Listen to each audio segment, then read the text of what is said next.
Hello everyone, my name is Sitendra Chaudhary and welcome to all of you to iTube classes. दोस्तों, हम लोग किसी भी एग्जाम के लिए तैयारी कर रहे हो, चाहे आप यूपीएससी के लिए कर रहे हो, एसएससी, बैंकिंग, सीडीएस वगैरह, 1 Feb इसका हमेशा से ही बड़ी बेसब्री से वेट रहता है, क्योंकि इस दिन हमारा बजट लॉन्च होता है और बजट से हमारे एग्जाम में बहुत सारे सवाल पूछे जाते हैं। तो इसीलिए आज इस वीडियो में हम लोग बात करने वाले हैं बजट 2023 के बारे में।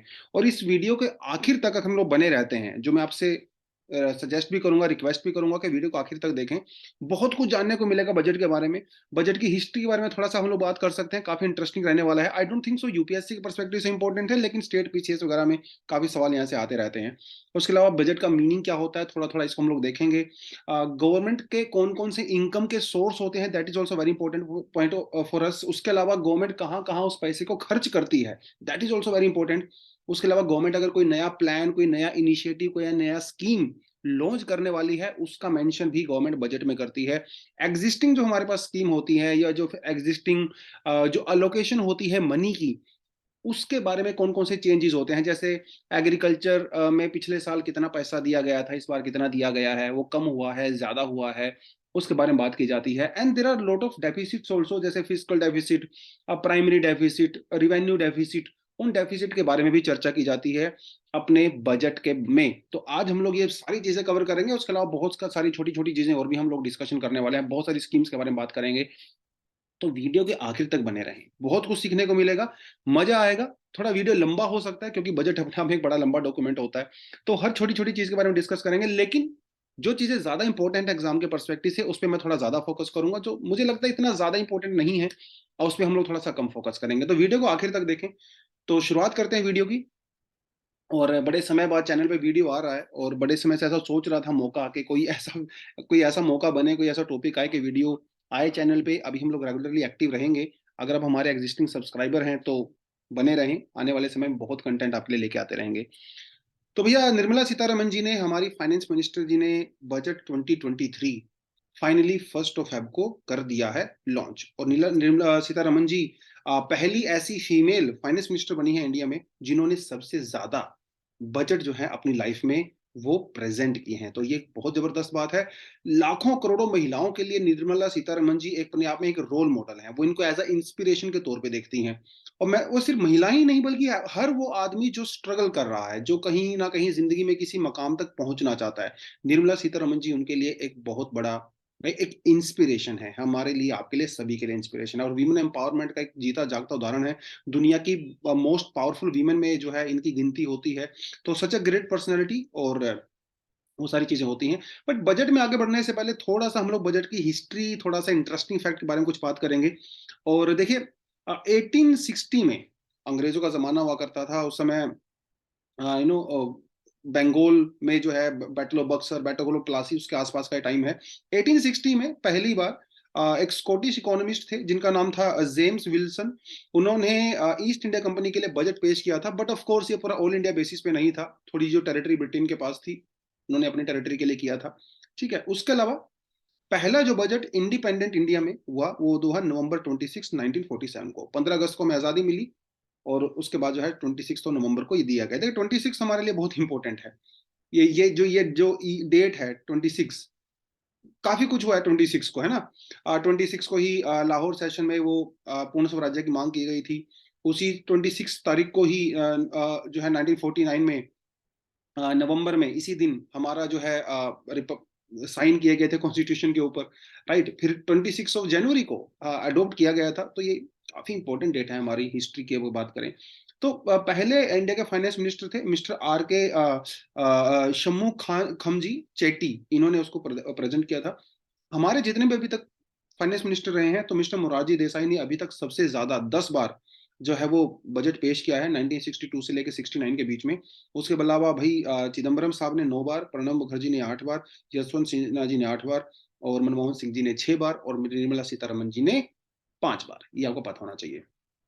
पहले क्या होता था, पहले बजट ना महीने के लास्ट वर्किंग डे में पेश किया जाता था। लेकिन 2017 में अरुण जेटली जी, जो अभी इस दुनिया में नहीं है अनफॉर्चुनेटली, उन्होंने ये पूरा जो कन्वेंशन थी वो चेंज कर दिया।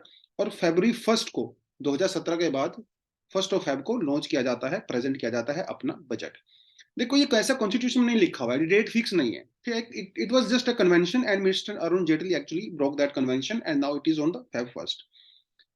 1955 तक बजट जो है वो सिर्फ और सिर्फ इंग्लिश में ही आता था, लेकिन 1955 के बाद इंग्लिश और हिंदी दोनों लैंग्वेज में आने लगा। This is also very interesting fact. जब इसके बारे में रिसर्च कर रहा था तो मुझे थोड़ा शौक भी हुआ, मैं सरप्राइज हुआ कि अच्छा हिंदी में नहीं आता था, दैट सॉर्ट ऑफ थिंग। और पहली बार आफ्टर इंडिपेंडेंस ऐसा हुआ, 2021-22 का जो बजट था वो बिल्कुल पेपरलेस था because of covid, lot of things were going on their. उसके अलावा निर्मला सीतारमण जी के बारे में आपको बता ही दिया है। हम इंडिया की सेकंड ऐसी महिला फाइनेंस मिनिस्टर रही हैं, फर्स्ट नहीं है, ठीक है, लेकिन फर्स्ट महिला है जिन्होंने 5 बार किया है। पहली हमारी इंदिरा गांधी जी थी, वो she was a finance minister then, 1971 में उन्होंने किया था। अभी निर्मला सीतारमण जी हैं, such a great feat to achieve.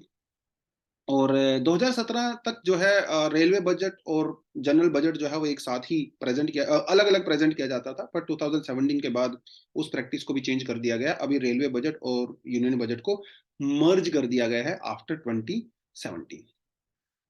Budget जब आता है दोस्तों, उसका एक बजट का अपने विजन होता है, उस बजट का एक टारगेट होता है जिस सेक्टर पे वो किया जाता है। इंडिया में कई सारे ऐसे बजट रहे जिन्होंने काफी सारे चेंजेस किए हमारी पूरी इकोनॉमिक प्रोग्रेस के अंदर। जैसे 1991 का बजट की अगर बात करें, ये एक लैंडमार्क बजट था उस साल, क्योंकि आपको पता है उस समय हमारा बैलेंस ऑफ पेमेंट क्राइसिस चल रहा था और आईएमएफ के रिफॉर्म हमारे वगैरह यहाँ पे हुए थे, लाइसेंस राज वगैरह बहुत सारी चीजें हो रही थी। तो मनमोहन सिंह जी उस समय हमारे फाइनेंस मिनिस्टर थे और राव जी उस समय हमारे प्रधानमंत्री हुआ करते थे। तो 1991 का जो बजट है ऐसा इपोकल बजट कहा जाता है, क्योंकि हमारी जो एक ट्रैक था इकोनॉमी का, वो पूरी तरह से चेंज हो गया था 1991 में। इससे पहले जो हमारा इकोनॉमी का नेचर था वो कैसा था, वो क्लोज इकोनॉमी हुआ करती थी, है ना, मोर और लेस क्लोज इकोनॉमी। हालांकि it was a mixed economy, but we were not welcoming foreign FDIs and everything, not that much. But फिर हम लोगों ने आईएमएफ का रिफॉर्म हुआ, वो सारी सारी चीजें, तो उसको थोड़ा ओपन अप कर दिया गया। तो दैट वाज इपोकल बजट उसको कहा जाता है। तो 2002-2003 का जो बजट है इसे रोल बैक बजट कहा जाता है। अटल बिहारी वाजपेयी जी उस समय हमारे प्रधानमंत्री थे।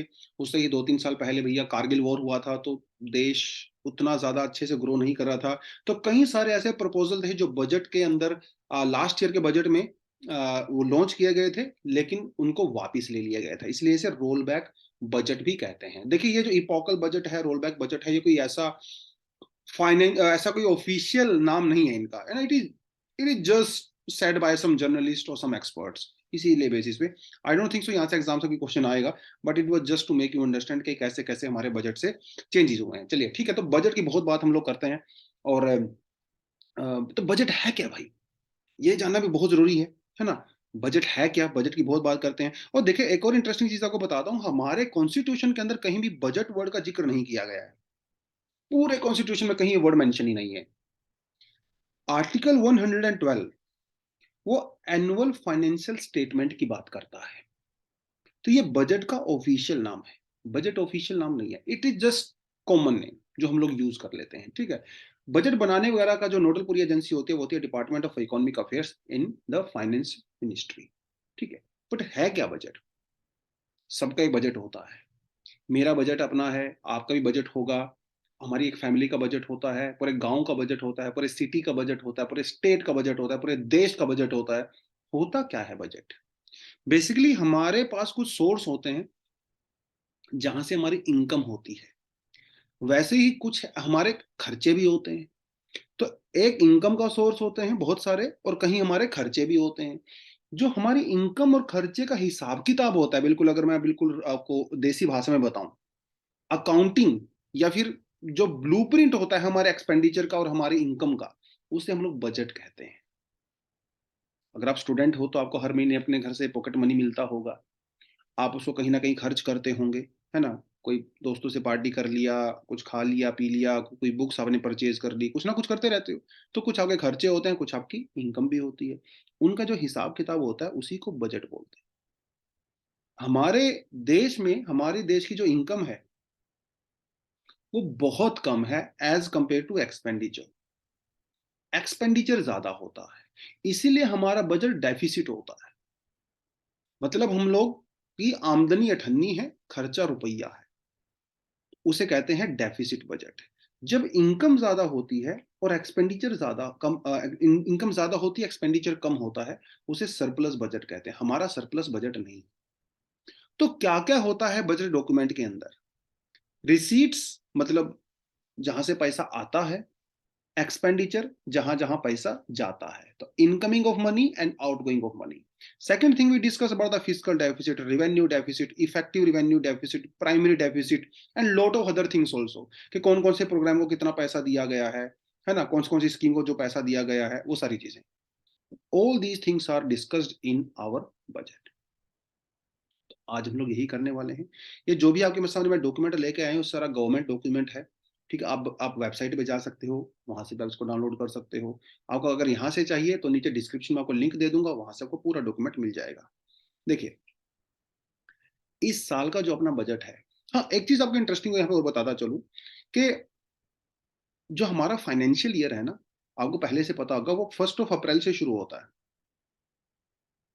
ठीक है, और 31 मार्च तक चलता है। तो देर वर लाइक कई बार ऐसा होता है, कई ऐसे स्टूडेंट होते हैं दे आस्क सर हम लोग जनवरी से क्यों नहीं शुरू करते, जनवरी से दिसंबर से क्यों नहीं शुरू करते हैं? क्योंकि हमारा फाइनेंशियल जनवरी से शुरू नहीं होता, अप्रैल से शुरू होता है। तो अभी फेब का महीना चल रहा है, फेब में हम लोगों ने अभी बजट को प्रेजेंट किया है, तो पूरा फरवरी का महीना है।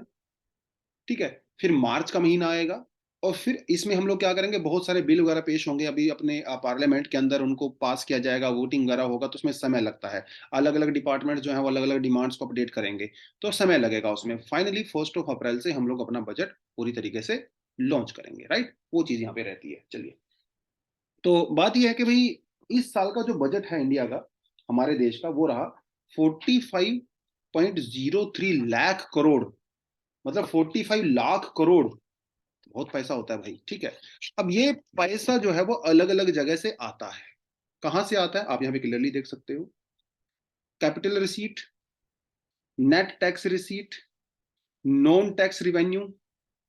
ठीक है, यहां से पैसा आता है। इन टर्म का मीनिंग क्या होता है थोड़ा थोड़ा आपको मैं आगे बताऊंगा, थोड़ा वेट कर लीजिए। कहां कहां पे पैसा हमारा खर्च होगा?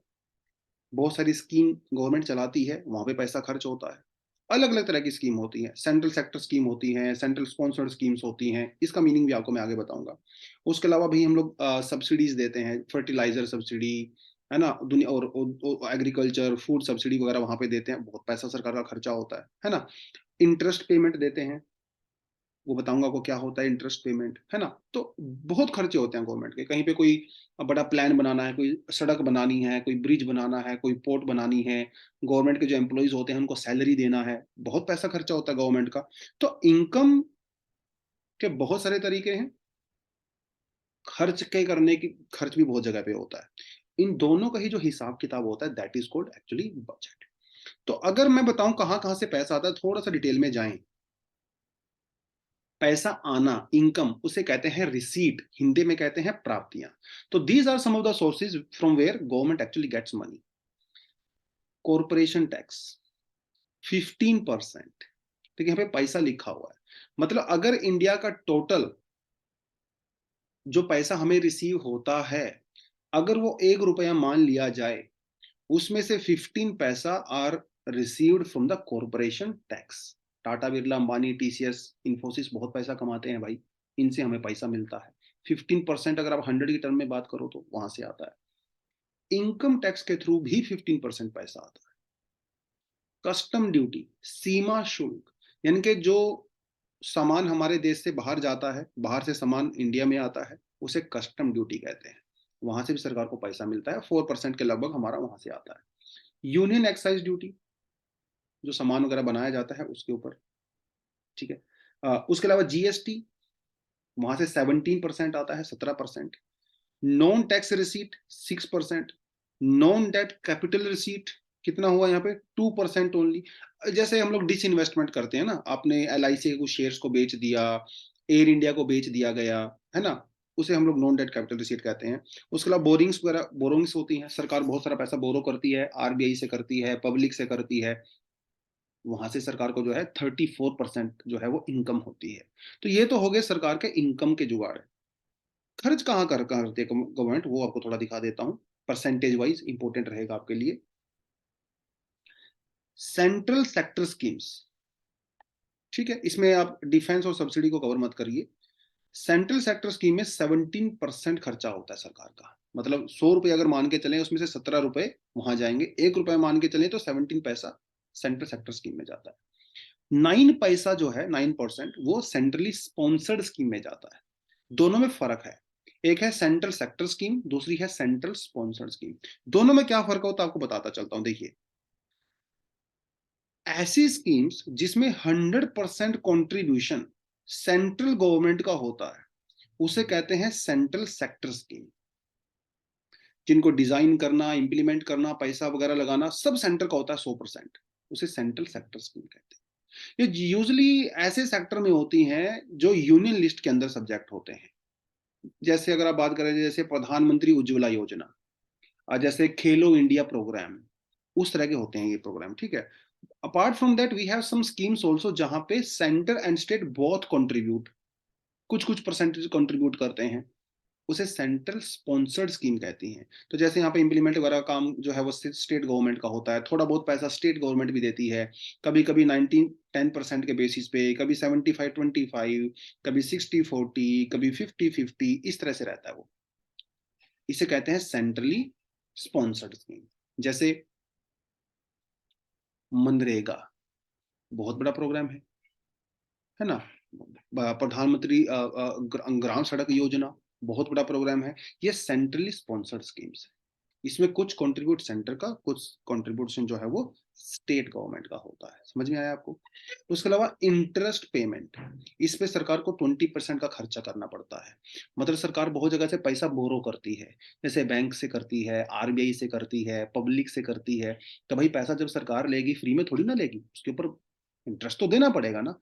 तो वहां पे सरकार का 20% पहले ही चला जाता है। डिफेंस पे गवर्नमेंट जो है अपने एक्सपेंडिचर का 8% के लगभग खर्चा करती है। सब्सिडीज वगैरह पे 7%। फाइनेंस कमीशन वगैरह के द्वारा जो रिकमेंडेशन दी जाती है स्टेट को ट्रांसफर करने का, 9%। जो टैक्सेस के अंदर स्टेट गवर्नमेंट का शेयर होता है वहां पे 18%। पेंशन वगैरह जो दी जाती है, जो रिटायर्ड एम्प्लॉइज होते हैं या वृद्ध पेंशन वगैरह होती हैं, ओल्ड एज पेंशन, वहां पे चला जाता है आपका 4%। और जो छोटे मोटे दूसरे एक्सपेंडिचर होते हैं वहां पे 8%। तो ये हो गया हमारी गवर्नमेंट की इनकम, ये हो गई हमारे गवर्नमेंट का एक्सपेंडिचर।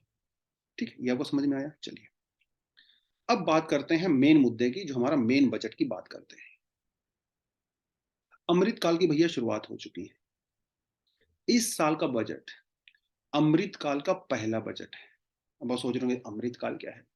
अगले 25 ईयर्स को अमृतकाल माना गया है, क्योंकि सरकार का विजन है कि 2047 तक हम लोग इंडिया को एक डेवलप्ड इकोनॉमी बना देंगे। मतलब हाई इनकम कंट्रीज के अंदर हमारा नाम आएगा 2047।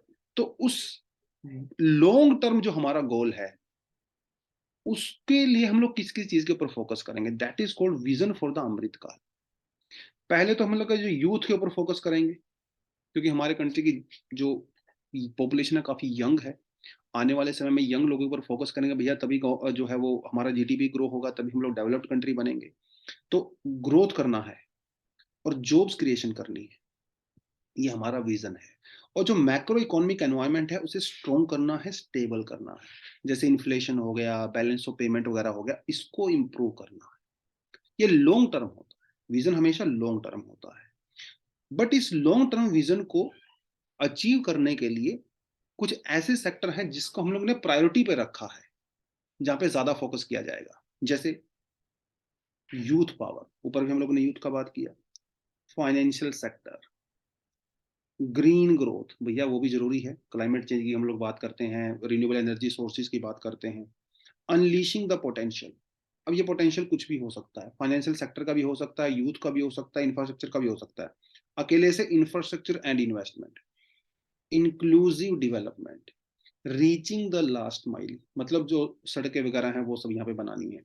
ये 7 सेक्टर है, सभी पे रट्टा मार लेना है। एग्जाम में आपसे वो पूछेगा, which of the following priorities are not included in this year's budget. आपको पता होगा तो आप आंसर बता सकते हो।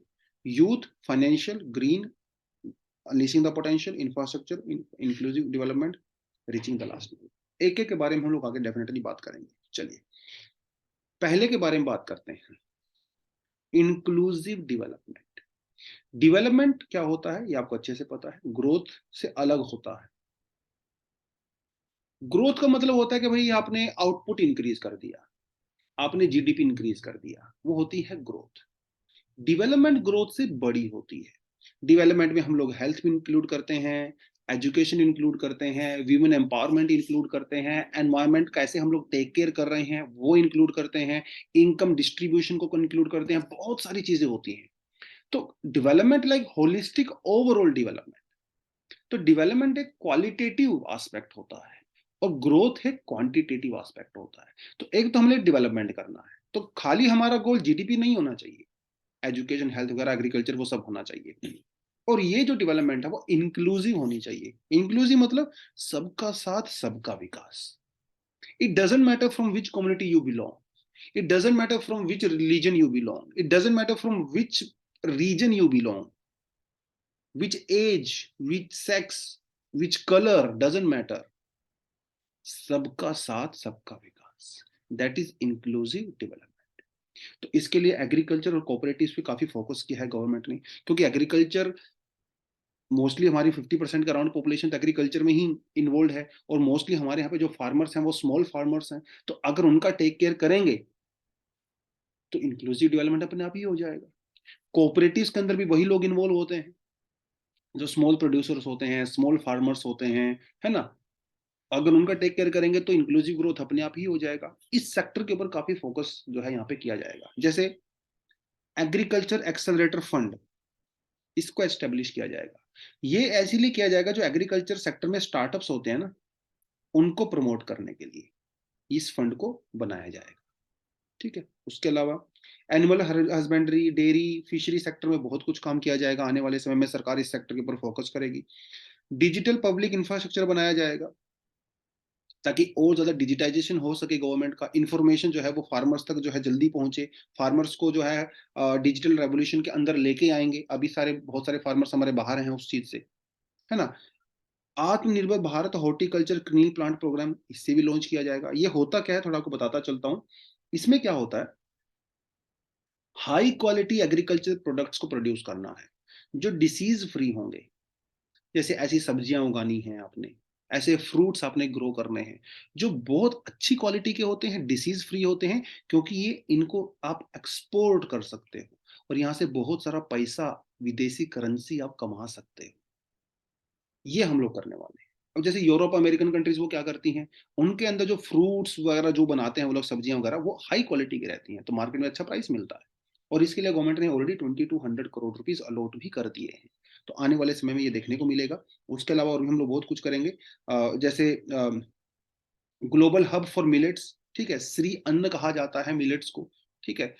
इसमें हम लोग जो हैदराबाद बेस्ड बहुत सारे इंस्टीट्यूशंस का यहाँ पे कोलैबोरेट कर रहे हैं। तो मिलेट को प्रमोट करना है इंडिया में, क्योंकि मिलेट से आपको हाई प्रोटीन भी मिलता है, और मिलेट ऐसी जगह पे भी ग्रो किया जा सकता है जहाँ पे पानी की अवेलेबिलिटी कम होती है। तो जो पिछड़ा वर्ग है, जो ट्राइबल सेक्टर है हमारा, जो लोग हैं, वो मिलेट ग्रो करेंगे, उनका इनकम भी बढ़ेगा। वो सारी चीजें हम लोगों को यहाँ पे करनी है, राइट। चलिए, अगर हम लोग एग्रीकल्चर सेक्टर में क्रेडिट की बात करें तो over a period of time वो बढ़ा है।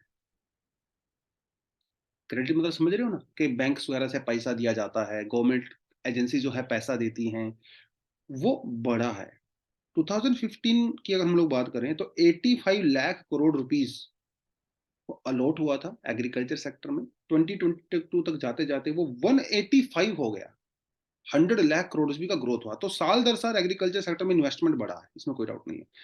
उसका बेनिफिट हमें फूड ग्रेन की प्रोडक्शन में भी देखने को मिलता है, क्योंकि जितना पैसा आप इन्वेस्ट करोगे भाई उतना ही आपको प्रोडक्शन भी देखने को मिलेगा।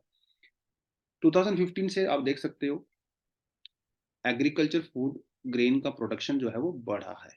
ठीक है, जो इस ग्राफ में आपको यहाँ पे दिख रहा है। उसके अलावा हेल्थ सेक्टर में हम लोग क्या क्या करने वाले हैं इंक्लूसिव ग्रोथ में, क्योंकि हेल्थ सेक्टर भी आता है, एग्रीकल्चर हेल्थ दोनों इंक्लूसिव ग्रोथ का पार्ट होते हैं। 157 नए नर्सिंग कॉलेज ओपन किए जाएंगे। Very good. Anaemia, sickle cell जो अनीमिया होता है उसे एलिमिनेट किया जाएगा। 2050 का टारगेट यहाँ पे रखा गया है। ये कुछ हेरिडिटरी डिसीज होते हैं जो आपके ब्लड के अंदर इश्यू प्रॉब्लम्स होती हैं, जो पेरेंट्स को बीमारी होती हैं और आपके बच्चों को ट्रांसफर हो जाती हैं। ठीक है, वो सब रहता है यहाँ पे, उसको दूर करना है। और भी कई सारे प्रोग्राम फार्मास्यूटिकल सेक्टर के बारे में लॉन्च किए जाएंगे, क्योंकि फार्मास्यूटिकल सेक्टर एक ऐसा सेक्टर है इंडिया में जिसमें ग्रोथ का बहुत चांस है आने वाले समय में। तो इसके ऊपर डेफिनेटली जो है फोकस किया जाएगा। उसके अलावा पब्लिक और प्राइवेट मेडिकल रिसर्च के ऊपर ज़्यादा फोकस होगा। अभी तो ज़्यादातर हमारे यहाँ पे मेडिकल जो रिसर्च होती है वो गवर्नमेंट स्पॉन्सर्ड होती है, बट आने वाले समय में we are going to collaborate with the private sector as well. ठीक है, ये थोड़ा सा मैंने सिकल सेल डिसीज के बारे में हमें भी बताया हुआ है आपको। अपार्ट फ्रॉम दैट, एक्सपेंडिचर की बात करें तो हेल्थ सेक्टर में एक्सपेंडिचर हमारा बढ़ा है। 2019 से अगर कंपेयर करें तो it was 1.4% of the total expenditure, now this is 2.1, यानी कि 0.7% की यहाँ पे इंक्रीज हुआ है। एजुकेशन में उतना ज्यादा इंक्रीज नहीं हो पाया। वाई?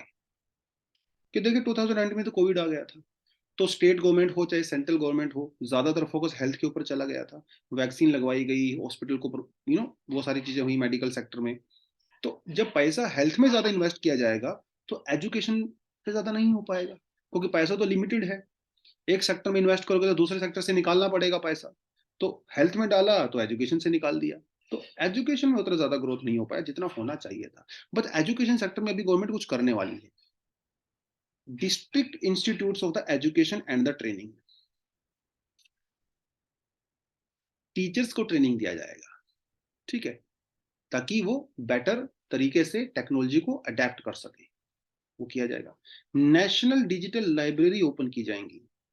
हर गांव में, हर सिटी के वार्ड के अंदर लाइब्रेरीज बनाई जाएंगी, ताकि जो यंग बच्चे हैं वो पढ़ सकें, लाइब्रेरी में जाके एजुकेशन ले सकें, नॉलेज ले सकें।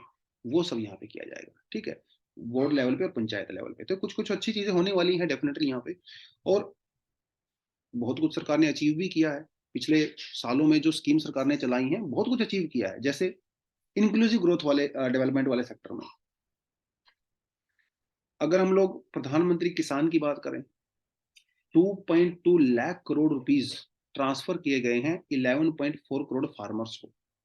इसमें क्या रहता है, हम लोग 6,000 रुपए गवर्नमेंट ट्रांसफर करती है किसान के खाते में, वो 2-2 हजार रुपए करके 3 बार में आता है। ठीक है, वो उससे जो फार्मर्स होते हैं, छोटे फार्मर्स होते हैं स्पेशली, उनको बहुत बेनिफिट मिलता है। अपार्ट फ्रॉम दैट हमारे पास हमारे पास जल जीवन योजना है। ठीक है, इसके तहत बहुत लोगों को बेनिफिट मिला है। जो हमारे पास जो एग्रीकल्चर इंश्योरेंस स्कीम है, उसके तहत जो है बहुत बेनिफिट मिला है। ठीक है, बहुत सारे लोगों को। अपार्ट फ्रॉम दैट, जो जन धन बैंक अकाउंट है वो अराउंड 48 करोड़ लोगों के ओपन किए गए हैं। वैक्सीन बहुत लोगों को लगाई गई है। उज्ज्वला योजना के अंदर बहुत सारे लोगों को एलपीजी सिलेंडर दिए गए हैं। स्वच्छ भारत मिशन के तहत 11-12 करोड़ लोगों के घरों में, हाउस होल्ड में टॉयलेट्स बनाए गए हैं। ठीक है, ड्रिंकिंग वाटर पहुंचाया गया है बहुत सारे लोगों को, गाँव में स्पेशली, है ना। तो बहुत कुछ हुआ है। अब यहाँ पे देख भी सकते हैं हमारी जो जीडीपी की ग्रोथ है वो 2020-21 में थोड़ी डाउन चली गई थी, क्योंकि कोविड हो गया था। अभी थोड़ा सा ग्रो करना हम लोगों ने शुरू किया है। तो things are actually improving. Urban unemployment की बात करें, यानी कि सिटीज के अंदर जो बेरोजगारी है उसकी परसेंटेज भी धीरे धीरे कम हो रही है। आप यहाँ पे देखिए एकदम से इंक्रीज हो गई थी बिकॉज ऑफ द कोविड, चीजें बंद हो गई थी, लॉकडाउन हो गए थे, लेकिन अभी वो धीरे धीरे रिड्यूस हो रही है, अनएम्प्लॉयमेंट कम हो रही है। बेसिकली लोगों को काम धंधा मिलना शुरू हो चुका है दोबारा से। अपार्ट फ्रॉम दैट, जब हम लोग अगले प्रिंसिपल की बात करते हैं, reaching the last mile. Reaching the last mile का मतलब यह है कि ऐसे लोग जो नेशन बिल्डिंग में, ऐसे लोग जो जीडीपी ग्रोथ में, ऐसे लोग जो हमारे नेशन के डेवलपमेंट में पीछे छूट गए हैं, उन तक भी पहुंचना है, उनको भी ग्रोथ से जोड़ना है। ये मतलब है रीचिंग द लास्ट माइल। तो ऐसे कौन से लोग हैं? ऐसे हैं हमारे ट्राइबल्स। ट्राइबल्स, पीवीटीजी, यानी कि जो पर्टिकुलरली वल्नरेबल ट्राइबल ग्रुप हैं। ठीक है, उनके ऊपर फोकस करना है। देखिए ट्राइबल्स तो बहुत सारे हैं, इन ट्राइबल्स में भी कुछ ऐसे ट्राइबल्स होते हैं जो बहुत पिछड़े होते हैं। ऐसे 75 ट्राइबल ग्रुप्स हमारे देश में हैं। कुछ अंडमान निकोबार में हैं, नॉर्थ ईस्ट में हैं, नीलगिरी हिल्स वगैरह में हैं। उनको भी डेवलपमेंट का पार्ट बनाना है, वहां तक भी पहुंचना है। उसके लिए जो है ऑलरेडी 15,000 करोड़ रुपीज उनको अलॉट किया गया है। तो वहां पे इंफ्रास्ट्रक्चर वगैरह डेवलप करना, वो सब होने वाला है। उसके अलावा कर्नाटका में जो ड्रॉट प्रोन एरियाज हैं, वहां पे फोकस करना है, इरिगेशन वगैरह प्रोवाइड वहां पे करवानी है। एकलव्य मॉडल स्कूल जो रहते हैं, रेजिडेंशियल स्कूल्स, उनके लिए और टीचर्स को हायर करना है। एकलव्य मॉडल स्कूल्स कौन से होते हैं? जो ट्राइबल एरियाज के अंदर रेजिडेंशियल स्कूल्स होते हैं, ठीक है? जो हमारे पास जो जैसे केंद्रीय विद्यालय है या जवाहर नवोदय विद्यालय होता है, उस लेवल की एजुकेशन वहाँ पे उनको दी जाती है, बट वहाँ पे टीचर्स कम है। तो अभी टीचर्स को वहाँ पे और ज़्यादा ट्रेन किया जाएगा और ज़्यादा हायर किया जाएगा एकलव्य मॉडल स्कूल्स के अंदर। उसके अलावा हमारे पास Bharat Shri to be set up for the digitization of the ancient inscriptions, जो हमारे देश के जो पुराने ग्रंथ हैं, जो इंस्क्रिप्शंस हैं, शास्त्र हैं, उनको जो है डिजिटाइज करना है, ताकि हर कोई उसको पढ़ सके, हर कोई वहाँ से ज्ञान ले सके और हमारे देश की जो सॉफ्ट पावर है, हमारे देश का जो इतिहास है, वो ज़्यादा से ज़्यादा लोगों तक पहुँच सके, ये भी किया जाएगा। शुरुआत वाली फेज़ में 1 लाख इंस्क्रिप्शंस को करेंगे, उसके बाद औरों को भी जो है डिजिटाइज़ वहाँ पे किया जाएगा। These are some of the things. उसके अलावा और भी बहुत सारी चीज़ें होंगी। देखिए क्या रहता है, मल्टीप्लायर इम्पैक्ट क्या होता है, जब आप एक चीज़ में इन्वेस्ट करते हो, तो उस चीज़ की वजह से ना बहुत सारे सेक्टर की ग्रोथ होती है। मल्टीप्लायर इफेक्ट उसको बोलते हैं।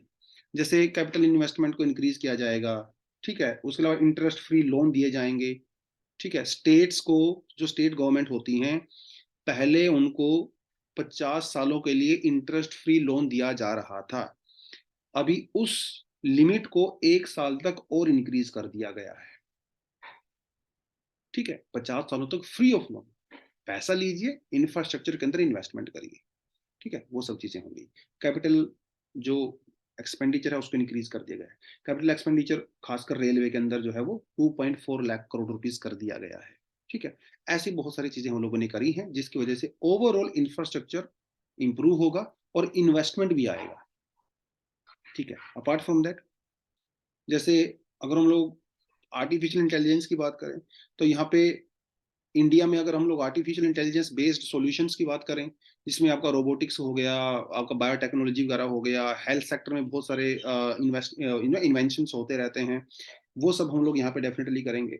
उसके अलावा हमारे जो स्टार्टअप्स होते हैं, हमारे जो प्रोफेसर्स होते हैं, जो रिसर्च करते हैं, ठीक है? उनको जो है बेटर डेटा प्रोवाइड करवाना है, ठीक है? वो जो डेटा की जो जो सिक्योरिटी होती है, जो प्राइवेसी होती है, उसको भी एंश्योर करना है। हमारे कंट्री में जो एमएसएमईज़ हैं, जो छोटे कारखाने वगैरह रहते हैं, ठीक है? जो कोविड की वजह से काफ़ी इम्पैक्ट हो गए थे, उनको भी ग्रोथ करनी है, आगे लेके जाना है, ठीक है? वो सारी चीज़ें हम लोग डेफिनेटली यहाँ पे करेंगे। विवाद से विश्वास तक, मतलब जो डिस्प्यूट हो जाते हैं कई बार कॉन्ट्रैक्टर के बीच में, गवर्नमेंट के बीच में, गवर्नमेंट एजेंसीज के बीच में जो डिस्प्यूट हो जाते हैं, उनका जल्दी से निपटारा करना है, सेटलमेंट करनी है, ठीक है? इससे ईज़ ऑफ डूइंग बिज़नेस बढ़ता है, विदेशों से देश में इन्वेस्टमेंट आती है, क्योंकि इससे पता चलता है कि हमारे देश में बिज़नेस फ्रेंडली माहौल होता है, वो सब यहाँ पे किया जाएगा, ठीक है? ई-कोर्ट्स, इंटरनेट, ठीक है? इलेक्ट्रॉनिक थिंग्स, वो सब हमारे कोर्ट सिस्टम के अंदर इंक्लूड की जाएँगी, जिससे एडमिनिस्ट्रेशन ऑफ जस्टिस इफेक्टिव होगा, फास्ट होगा, जनता का ट्रस्ट बढ़ेगा जुडिशरी के ऊपर, वो सब सारी चीज़ें की जाएँगी। हमारे जो डॉक्यूमेंट्स वगैरह होते हैं, ताकि वो सेफ रहें, तो डिजिटल लॉकर का उसके लिए यूज़ किया जाएगा, ठीक है? ऐसी बहुत सारी चीज़ें की गई, ठीक है? 5G सर्विसेज़ को बढ़ावा दिया जाएगा और एम्प्लॉयमेंट वगैरह जनरेट यहाँ पे होगी। These are some of the things. अगला जो हमारे पास प्रिंसिपल है, वो है ग्रीन ग्रोथ के बारे में। ग्रीन ग्रोथ, तो आपको पता है कि 2070 में हम लोगों को नेट ज़ीरो अचीव करना है, तो उसको अचीव करने के लिए आज से ही कुछ ना कुछ करना पड़ेगा। तो क्या-क्या कर सकते हैं हम लोग अमृत काल में? ग्रीन ग्रोथ करने के लिए कई सारे प्रोग्राम यहाँ पे इन्होंने मेंशन किए हैं, जैसे PM Pranam, waste to wealth plants, Mishti, green credit, ठीक है? ये क्या है? ये थोड़ा आपको मैं अमृत अमृत धरोहर क्या है? थोड़ा थोड़ा बताता चलता हूँ आपको। देखिए, प्रणाम का मतलब है programme for restoration, awareness, nourishment, amelioration of mother earth. मतलब ऑर्गेनिक एग्रीकल्चर को बढ़ावा देना है। जो हम लोग केमिकल फर्टिलाइजर का यूज करते हैं, इसको मिनिमाइज करना है। इसके अलावा जो नेचुरल फर्टिलाइजर्स हैं, उनके यूज को इंक्रीज करना है। यह है पीएम प्रणाम। मिष्टी क्या है? हमारे जो मैंग्रोव्स हैं, जो हमारे कोस्टल एरियाज में होते हैं, उनको प्रोटेक्ट करना है, कंजर्व करना है और उनको बढ़ाना है। क्योंकि जो मैंग्रोव्स होते हैं वो हमें बहुत बेनिफिट देते हैं। जो स्टॉर्म्स होते हैं, साइक्लोन्स होते हैं, उनसे बहुत बेनिफिट मिलता है। अगर मैंग्रोव होते हैं तो प्रोटेक्शन हो जाती है कोस्टल एरियाज की। अमृत धरोहर में क्या करना है? वेटलैंड्स को प्रोटेक्ट करना है। मिष्टी में मैंग्रोव्स को प्रोटेक्ट करना है, अमृतसरोवर में वेटलैंड्स को प्रोटेक्ट करना है, क्योंकि वेटलैंड भी बहुत ज़रूरी होते हैं भई हमारे लिए, है ना? हमारा वाटर ग्राउंड वाटर को रिचार्ज करते हैं, वाटर को प्यूरिफाई करते हैं, टूरिज़्म का बहुत बड़ा स्कोप होता है वेटलैंड्स में, वो सारी चीज़ें यहाँ पे की जाती हैं। अब बात करते हैं यूथ पावर की नेक्स्ट प्रिंसिपल, यंग जनरेशन है। अमृत काल में इसका कंट्रीब्यूशन बहुत ज़्यादा होने वाला है। तो जो नई-नई चीज़ें आ रही हैं टेक्नोलॉजी में, जैसे coding, artificial intelligence, robotics, 3D printing वगैरह, वहाँ पे यूथ लोगों को एम्प्लॉयमेंट जनरेट करवाना है। ये बहुत बड़ा फैक्टर यहाँ पे रहने वाला है, ठीक है? उसके अलावा और भी टूरिज़्म को बहुत बढ़ावा देना है, क्योंकि टूरिज़्म सेक्टर में बहुत एम्प्लॉयमेंट मिलता है। यंग लोगों को उसमें एम्प्लॉयमेंट मिलेगा, स्किल मिलेगा, जो लोकल इकोनॉमी है वो ग्रो होगी, वो सब यहाँ पे किया जाना है। उसके अलावा वन डिस्ट्रिक्ट वन प्रोडक्ट, ये सरकार ने कुछ समय पहले लॉन्च किया था इस प्रोग्राम को, ठीक है? इसको और ज़्यादा एनकरेज करना है। इसमें क्या रहता है, जैसे जो स्टेट गवर्नमेंट होती है उसका एक जो कैपिटल होती है या फाइनेंशियल हब होता है, उस स्टेट की हर डिस्ट्रिक्ट से एक खास प्रोडक्ट को सिलेक्ट किया जाता है, जो जीआई इंडिकेटर भी हो सकता है या फिर हैंडीक्राफ्ट प्रोडक्ट हो सकता है, कोई और प्रोडक्ट हो सकता है। उसको वहाँ पे लेके आना है और उससे उसको उसको एक्सपोज़र मिलेगा, उसकी मार्केट बढ़ेगी, उसके बारे में अवेयरनेस बढ़ेगी और उसके अंदर वो जो प्रोडक्ट को बनाने वाले जो लोग हैं, उनकी इनकम भी बढ़े। वो सब हमें यहाँ पे डेफ़िनेटली करना है। फाइनेंशियल सेक्टर में हम लोग बहुत कुछ करेंगे, जैसे महिला सम्मान बचत पत्र के अंदर महिलाएँ जो छोटा-छोटा अमाउंट सेव करती हैं, ठीक है? वो आप लोग कर सकते हो, 2 लाख, ठीक है? आप उसको कर सकते हो 2 लाख रुपए तक का उसके अंदर कर सकते हो। सीनियर सिटीज़न जो पहले 15 लाख कर सकते थे, स्मॉल सेविंग स्कीम के अंदर अभी वो 30 लाख रुपीज़ कर सकते हैं। जो गिफ्ट सिटी है गुजरात के अंदर, ठीक है? जहाँ पे बहुत सारे इन्वेस्टर्स होते हैं, उसका उसको जो है बिज़नेस फ्रेंडली बनाना है और ज़्यादा, उनको थोड़े इंसेंटिव्स वगैरह देने हैं, ठीक है? और एमएसएमईज़ जो हैं हमारी, जो छोटे कारखाने वगैरह रहते हैं, छोटी फैक्ट्रीज़ रहती हैं, ठीक है? उनको थोड़ा-सा और इंसेंटिव देना है क्रेडिट वगैरह देने में, बेनिफिट उनको दिया जाएगा। जो हमारे स्टार्टअप्स होते हैं, ठीक है? उनको बेनिफिट दिया जाएगा। तो फाइनेंशियल सेक्टर में बहुत कुछ किया जाएगा, आने वाले समय में, ठीक है? चलिए, फिस्कल मैनेजमेंट हम लोग कैसे करेंगे? फिस्कल मैनेजमेंट का मतलब क्या होता है? वही सरकार की इनकम होती है, सरकार का एक्सपेंडिचर होता है, उससे किस तरह से मैनेज करेगी सरकार? अलग तरह के जो हमारे पास डेफिसिट्स होते हैं, ठीक है? वो हम लोग कैसे करेंगे? उसके बारे में बात की गई है, ठीक है? तो क्या होगा देखिए, ये तो हम लोगों ने पहले बात कर लिया है। जो स्टेट गवर्नमेंट्स होती हैं, उनको 50 इयर्स के लिए इंटरेस्ट रेट फ्री लोन दिया जाता है। अभी उसको 1 साल के लिए और इंक्रीज़ कर दिया है। हमारा जो फिस्कल डेफिसिट है, उसको 3.5% तक लिमिट करना है। फिस्कल डेफिसिट क्या होता है? गवर्नमेंट की जितनी इनकम होती है और एक्सपेंडिचर होता है, उसके बीच का जो डिफरेंस होता है, उसे फिस्कल डेफिसिट बोलते हैं। उसको मैनेज करना है। फिस्कल कंसोलिडेशन मतलब जो फिस्कल डेफिसिट का जो टारगेट है, वो 4.5% रखा गया है। समझ रहे हो? मतलब इसका ये है, अभी हमारे पास जो इनकम है, वो कम है, एक्सपेंडिचर जो है वो ज़्यादा है। इसकी वजह से जो डिफरेंस है बीच में, वो इस समय कितना चल रहा है? अराउंड 6%। इसको रिलीज़ करना है कितना? 4.5% तक। मतलब ये तो हमें अपनी इनकम इंक्रीज़ करनी पड़ेगी और दूसरा हमें एक्सपेंडिचर को कम करना पड़ेगा, जो फालतू का एक्सपेंडिचर होता है। तो ये हमारा टारगेट है 4.5%, फिस्कल कंसोलिडेशन करना है। क्योंकि हमारे पास जो एफआरबीएम एक्ट है, financial responsibility and the budget management act, उसको हम लोगों ने फॉलो करना है। ठीक है? अभी हम लोगों उसकी लिमिट को ब्रीच कर रखा है, बट इसको फ्यूचर में हम लोग डेफिनिटली करेंगे। ठीक है? ये जो है फिस्कल डेफिसिट की डेफिनिशन यहाँ पे दिया गया है। फिस्कल डेफिसिट के अलावा और भी हमारे पास डिफरेंट तरह के डेफिसिट होते हैं, जैसे revenue deficit, effective revenue deficit, primary deficit वगैरह, इनको भी मैनेज करना है। देखिए, जो फिस्कल डेफिसिट होता है ना, उसमें कैपिटल और रिवेन्यू दोनों इंक्लूड होते हैं, लेकिन रिवेन्यू वाले में खाली रिवेन्यू होता है। अब आप सोच रहे होंगे सर, कैपिटल और रिवेन्यू में क्या फ़र्क होता है? देखिए, वैसे तो इकोनॉमी का बेसिक टॉपिक होता है, हल्का सा आपको बताता चलता हूँ। कैपिटल और रिवेन्यू में क्या फ़र्क होता है? जैसे आपने एक रेस्टोरेंट ओपन किया, उस रेस्टोरेंट के लिए आपने ज़मीन भी खरीदी होगी, ठीक है? उसके लिए आपने बैंक से लोन लिया होगा, बहुत कुछ खर्चा होता है। वो जो लॉन्ग टर्म का खर्चा होता है आपका, वो कैपिटल होती है, ठीक है? आपने कैपिटल एक्सपेंडिचर किया। अब उस रेस्टोरेंट को मेंटेन करने के लिए आपको क्या करना पड़ेगा? आपको इलेक्ट्रिसिटी का बिल भी देना है, आपको बैंक का इंटरेस्ट भी पे करना है, ठीक है? वो भी आपका एक्सपेंडिचर है, लेकिन वो कैपिटल नहीं है, वो रिवेन्यू एक्सपेंडिचर है।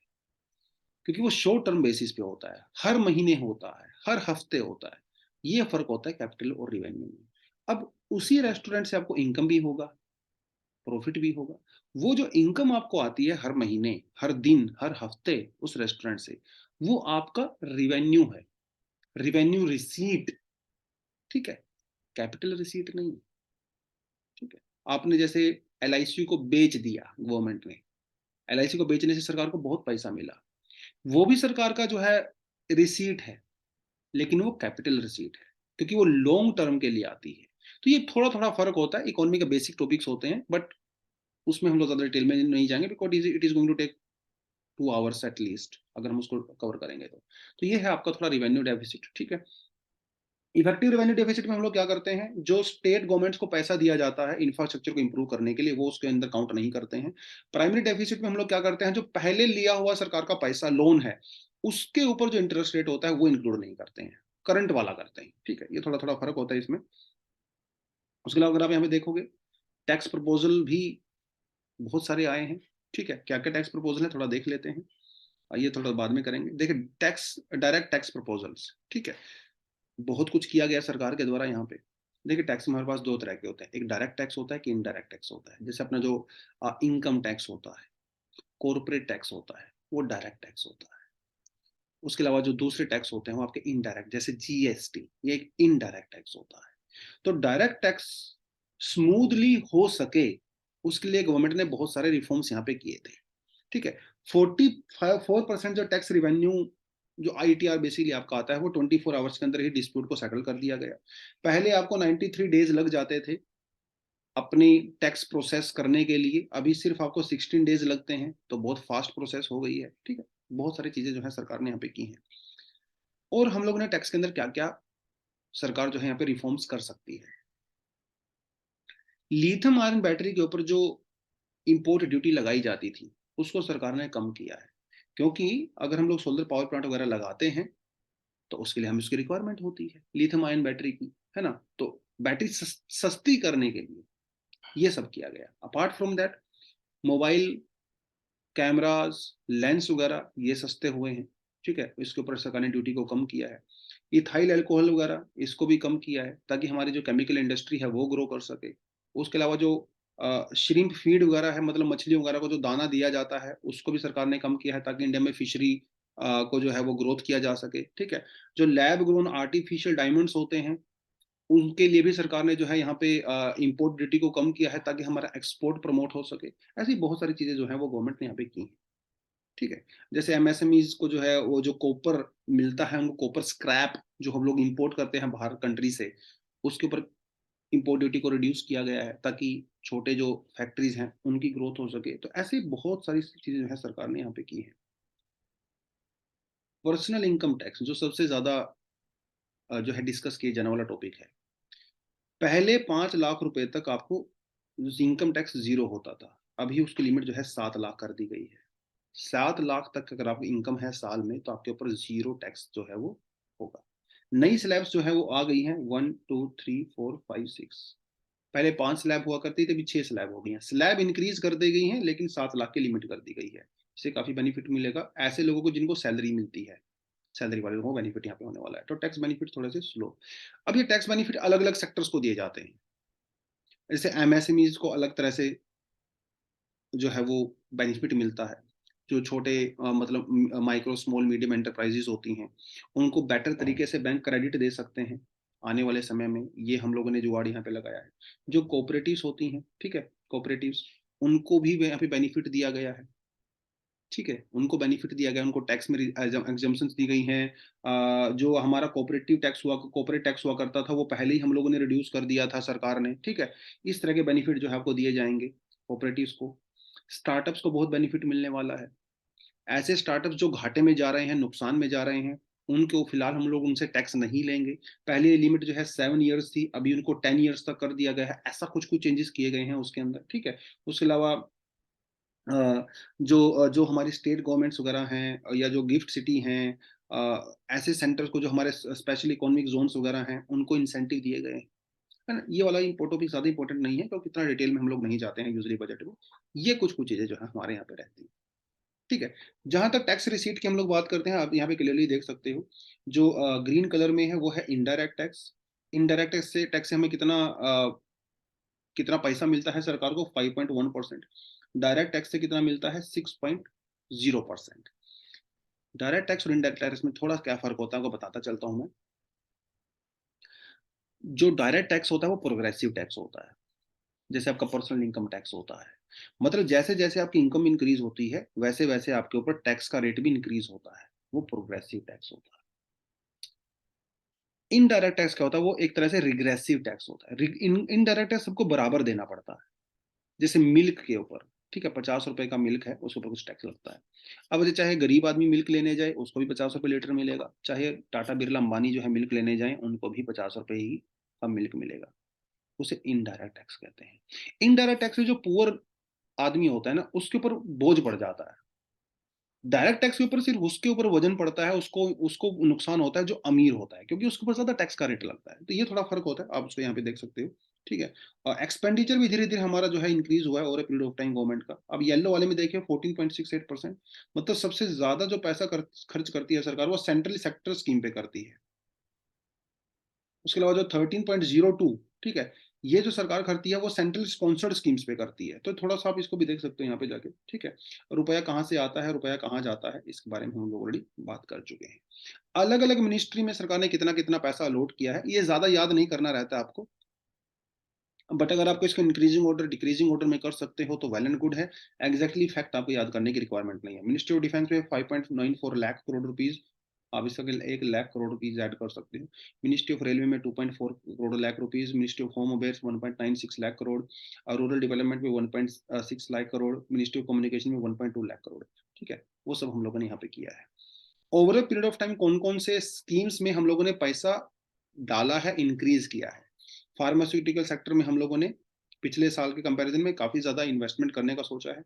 जल जीवन मिशन में पहले 60,000 करोड़ रुपीज़ डाले गए थे, इसको अभी 70,000 करोड़ रुपीज़ कर दिया गया है, तो इंक्रीज़ किया है। जल जीवन मिशन क्या है? 2019 में इसको लॉन्च किया गया था, जिसमें हर फैमिली में हर इंडिविजुअल को 55 लीटर पीने का पानी देना है, स्वच्छ पानी देना है। और ये 2024 तक का हमारा टारगेट था, वो सब हम लोग करेंगे। एकलव्य मॉडल स्कूल का बजट भी जो है वो बढ़ा दिया गया है। पहले इट वाज़ 2000 करोड़ रुपीज़, अभी नाउ इट्स 6000 करोड़ रुपीज़। उसके अलावा हमारे पास जो प्रधानमंत्री आवास योजना है, इसका भी हम लोगों ने बजट यहाँ पे बढ़ा दिया है, 48 से लेके 79,000 करोड़ तक कर दिया है। इलेक्ट्रिक व्हीकल्स की प्रमोशन करने के लिए हमारे देश में पहले अराउंड 2900 करोड़ रुपीज़ था पिछले साल, उसको बढ़ा के जो है 5172 करोड़ रुपीस कर दिया गया है। तो सरकार उसके ऊपर काफ़ी फ़ोकस यहाँ पे कर रही है। नॉर्थ ईस्ट इंडिया को भी जो का भी बजट यहाँ पे बढ़ाया गया है। तो these are some of the areas schemes जहाँ पे बजट हमारा बढ़ा है। रेवेन्यू रिसीट की बात करें तो वो भी ग्रोथ हुआ है। कैपिटल रिसीट की बात करें तो वो भी हमारा ग्रो हुआ है। रेवेन्यू एक्सपेंडिचर मतलब जो खर्चा होता है, वो भी हमारा ग्रो हुआ है और कैपिटल एक्सपेंडिचर भी हमारा बढ़ा है। तो ये कुछ-कुछ चीज़ें हैं जो हम लोगों ने यहाँ पे ग्रो करी हैं। तो ये था हमारा पूरा बजट का। बहुत कुछ हम लोगों ने सीखा बजट में। बजट की थोड़ी हिस्ट्री हम लोगों ने देखी, बजट का मीनिंग क्या होता है, कहाँ-कहाँ से हमें पैसा मिलता है, सोर्स ऑफ इनकम, कहाँ-कहाँ पे हम लोग पैसा खर्चा करते हैं, ठीक है? सोर्स ऑफ एक्सपेंडिचर, कौन-कौन से इनिशिएटिव प्लान्स गवर्नमेंट ने जैसे चलाने की यहाँ पे, जैसे मिष्टी हो गया, अमृत धारा हो गया, उस तरह के प्रोग्राम हम लोग यहाँ पे चलाए हैं। पुरानी स्कीम्स के अंदर कौन से में पैसा कम किया गया है, ज़्यादा किया गया है, वो हम लोगों ने यहाँ पे बात किया। डिफरेंट टाइप ऑफ डेफिसिट की हम लोगों ने बात किया है। तो ये रहता है हमारा पूरे का पूरा बजट, ठीक है?